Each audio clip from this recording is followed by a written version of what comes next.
ছোটবেলায় চোখ বন্ধ করেও সবাইকে চিনে নিতাম, বড় হয়ে চোখ খুলেও পারি না।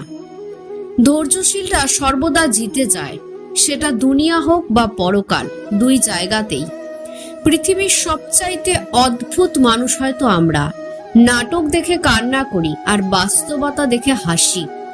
অবহেলা পেলে মানুষ মরে যায় না, হয়তো খুব কষ্ট হয়, ভেতরটা ভাঙতে ভাঙতে দেখবেন একদিন সেই মানুষটাও অনেক মজবুত হয়ে গেছে। যে আপনার করা বিরক্তগুলো কখনোই মিস করে না, তাকে বরং শুধু শুধু বিরক্ত করা ছেড়ে দিন। মা ছাড়া কেউ বুঝলো না কোনটা রোগ, কোনটা অভিনয়, কোনটা ভালোবাসা আর কোনটা জেদ। বইকে ভালোবাসা মানুষগুলো বৃদ্ধ বয়সেও একা থাকে না, কারণ পরিজনরা ছেড়ে গেলেও বই তাদের ছেড়ে যায় না। ভিডিওটি ভালো লাগলে চ্যানেলটি সাবস্ক্রাইব করে সঙ্গে থাকবেন। ধন্যবাদ।